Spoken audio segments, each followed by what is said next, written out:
Something quietly changed inside the Social Security Administration, and millions of retirees won't find out until their April check simply doesn't show up on time. The SSA has implemented a new internal processing rule that is directly impacting payment release schedules for April 2026. And the agency isn't exactly sending out warning letters. If your birthday falls between the 1st and the 31st, your payment date may have shifted by several days. And if you're on direct deposit with a recently updated bank account, your funds could be held in a verification queue that most people don't even know exists. Here's what makes this different from past delays. This one is tied to the SSA's new identity matching protocol, rolled out quietly in early 2026, which cross-checks your banking details with federal records. One mismatch, even a minor one, and your payment gets flagged. So before April hits, there are 3 specific things you need to verify in your My Social Security account right now, because fixing it after the fact could mean waiting an additional 30 days for your money. Let's start with the foundation of what's actually happening, because before you can fix anything, you need to understand what changed and why it's affecting so many people right now. The Social Security Administration has been quietly modernizing its internal payment processing system since late 2025. This wasn't headline news. It wasn't announced in a press conference. It was buried in federal administrative updates that almost nobody reads. But the impact of those updates is very real, and it's showing up in April 2026 in a way that is catching retirees completely off guard. The core of the change comes down to something called the SSA's Enhanced Identity Verification Protocol. This is a new system that was designed to reduce fraudulent claims and protect beneficiaries from having their payments redirected without their knowledge. On paper, that sounds great, and honestly, the intention behind it is good. Fraud targeting Social Security recipients has been rising steadily, and the SSA needed to respond. But here's where the problem starts for regular, honest seniors who have done nothing wrong. The rollout of this protocol was rushed, the communication around it was almost non-existent, and the system itself has a hair trigger on what it considers a potential mismatch. What that means in plain language is this: if anything in your SSA profile doesn't perfectly match what the federal banking verification database shows, your payment gets flagged. It doesn't get canceled, it doesn't get lost, but it gets held. And that hold can last anywhere from a few days to an entire payment cycle, depending on how quickly the issue gets identified and resolved. For someone living on a fixed income, even a 5-day delay on a Social Security check can mean real decisions between paying a bill and buying groceries. This is not a small inconvenience. For many Americans over the age of 62, this is a genuine financial crisis hiding inside a bureaucratic process. Now let's talk about who is most at risk from these delays, because it's not random. The SSA's new verification system is flagging certain groups of beneficiaries at a much higher rate than others. The first group is people who changed their bank account or banking institution any time after September 2025.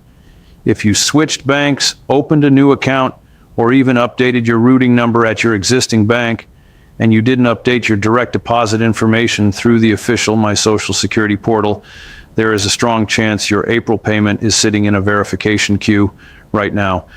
The system sees a discrepancy between what was on file and what the bank is now reporting, and it holds the payment until a human SSA employee manually reviews and releases it. The second high-risk group is people who recently moved or changed their address. This one surprises a lot of people because they assume address changes don't affect direct deposit. But under the new protocol, an address change combined with a bank account on file that has a different zip code associated with it can trigger a flag. The system is looking for consistency across your entire profile, not just one piece of information.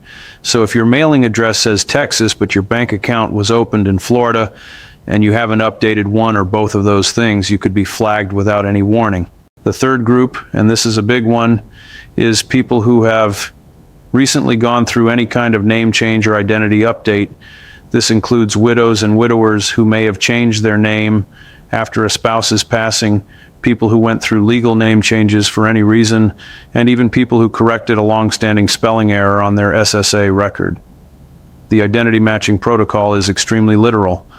It compares character by character. A middle initial that appears on your bank record but not on your SSA file can be enough to trigger a hold. So now that you understand who is at risk and why, let's get into what you actually need to do. And let's be real about something first. The SSA's website is not the most user-friendly thing in the world. The phone wait times can be brutal, and walking into a field office without knowing what you need can waste an entire day. So the goal here is to give you a clear, efficient path to getting this resolved before April hits. Or if April has already passed, getting it resolved as fast as humanly possible. The first thing you need to do is log into your My Social Security account at SSA Gov. If you don't have one set up yet, that is actually the first step and it needs to happen today. Creating a My Social Security account takes about 15 minutes if you have your Social Security number, a valid email address, and either a phone number or identity verification document available. Once you're inside the account, you're going to navigate to the payment information section.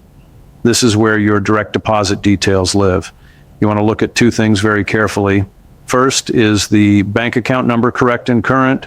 Second, is the name on the bank account an exact match to the name the SSA has on file for you? Not approximately the same, exactly the same, character for character. If everything looks correct in your online account, the next step is to call your bank directly and ask them to confirm what name is associated with the account that receives your Social Security payments.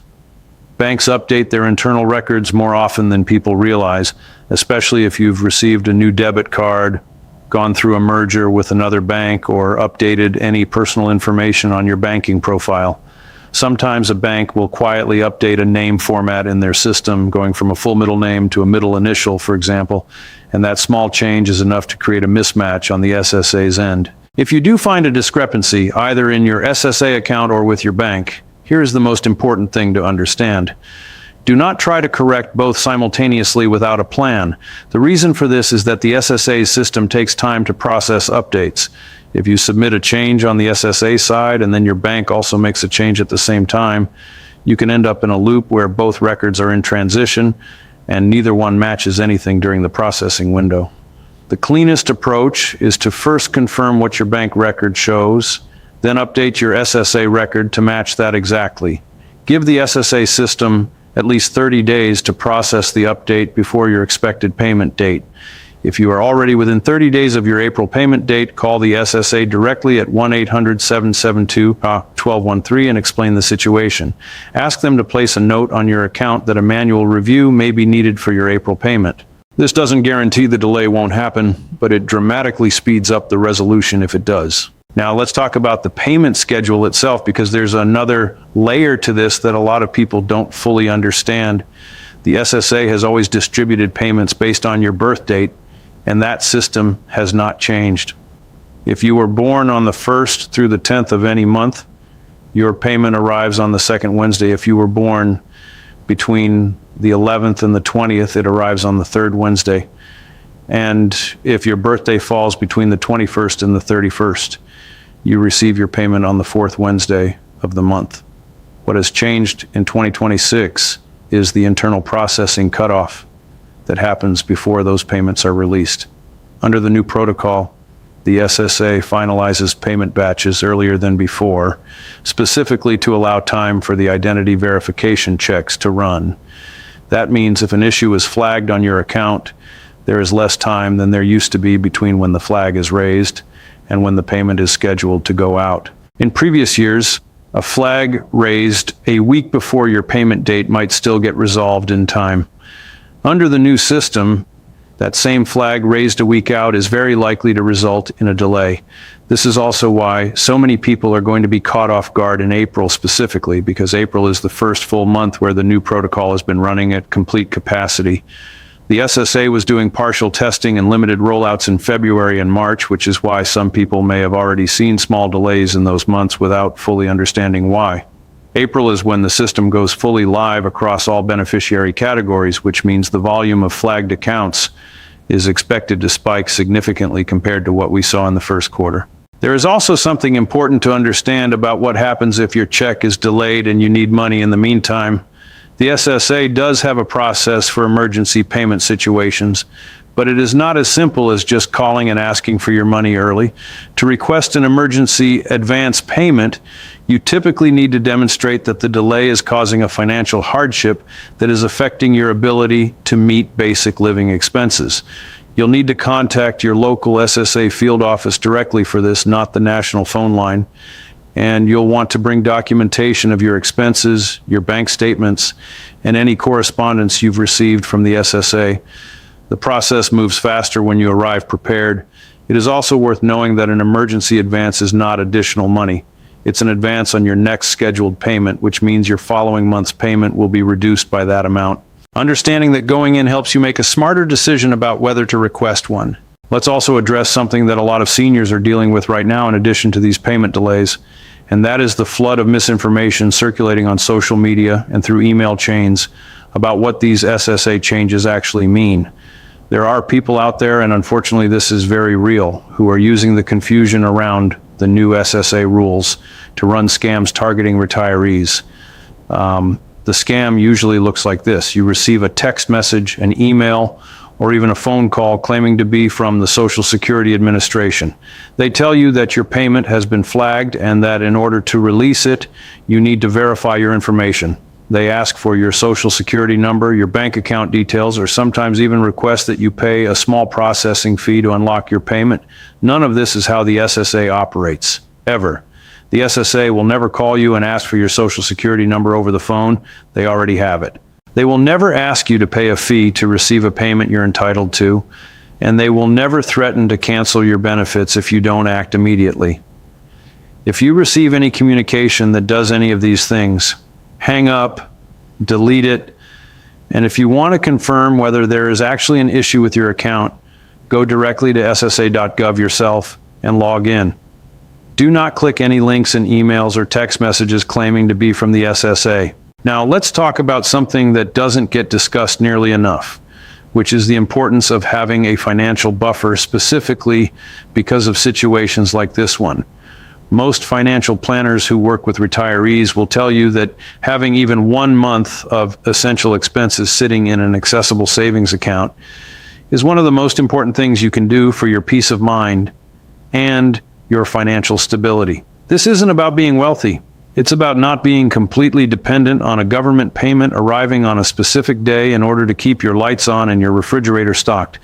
If you are currently in a position where a 1-week delay in your Social Security check would put you in a crisis, that is important information about your financial situation, and it deserves attention beyond just solving the immediate April problem.